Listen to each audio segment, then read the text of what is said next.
A Controladoria Geral da União é um órgão de controle do Executivo e atua principalmente em ações para prevenir e combater a corrupção.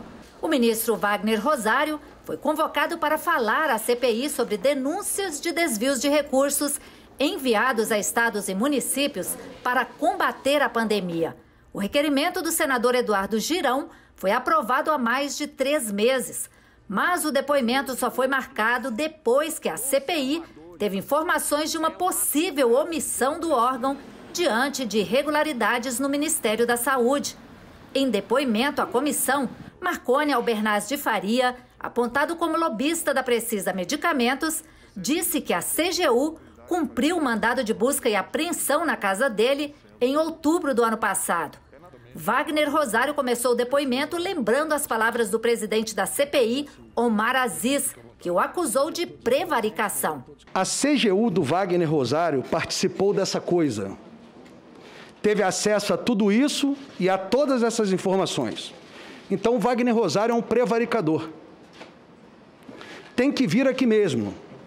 Porque como ele sabia que o Roberto Dias estava operando dentro do Ministério e não tomou providência? O Wagner Rosário tem que explicar não as operações que ele fez, é a omissão dele em relação ao governo federal. Tem que vir, mas não tem que vir aqui para jogar para a torcida, não. Ele vai jogar aqui no nosso campo. Ele se defendeu. O crime de prevaricação está previsto no artigo 319 do Código Penal, e ele é assim especificado: retardar ou deixar de praticar indevidamente ato de ofício ou praticá-lo contra disposição expressa em lei para satisfazer interesse ou sentimento pessoal. Observando as falas na CPI, verifiquei que não foi apresentado durante as manifestações dos senadores qual ato de ofício previsto em lei ou em normas infralegais esse ministro de Estado deixou de praticar. Wagner Rosário confirmou o mandado de busca e apreensão na casa de Marconi Albernaz no ano passado, mas dentro de outra investigação. Segundo ele, a CGU só teve conhecimento sobre atividades suspeitas da Precisa Medicamentos no final de junho deste ano. A partir daí, pediu o compartilhamento das informações e só em agosto teve acesso aos dados.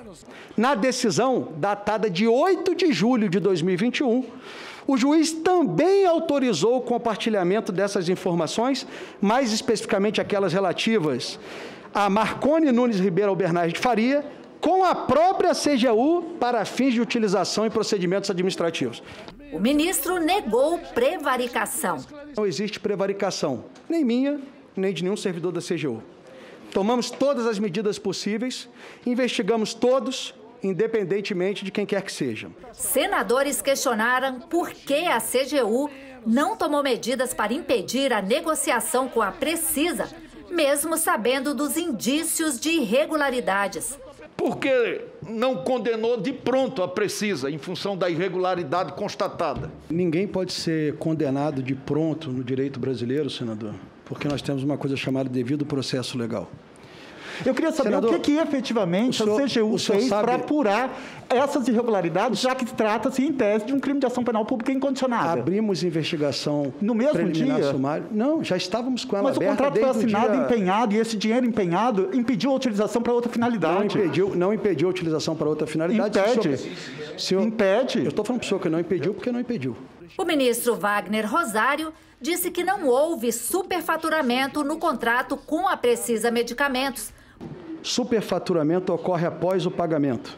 O senhor está falando de superfaturamento no preço. Se o senhor está considerando que o superfaturamento é pós-pagamento, não houve superfaturamento no contrato.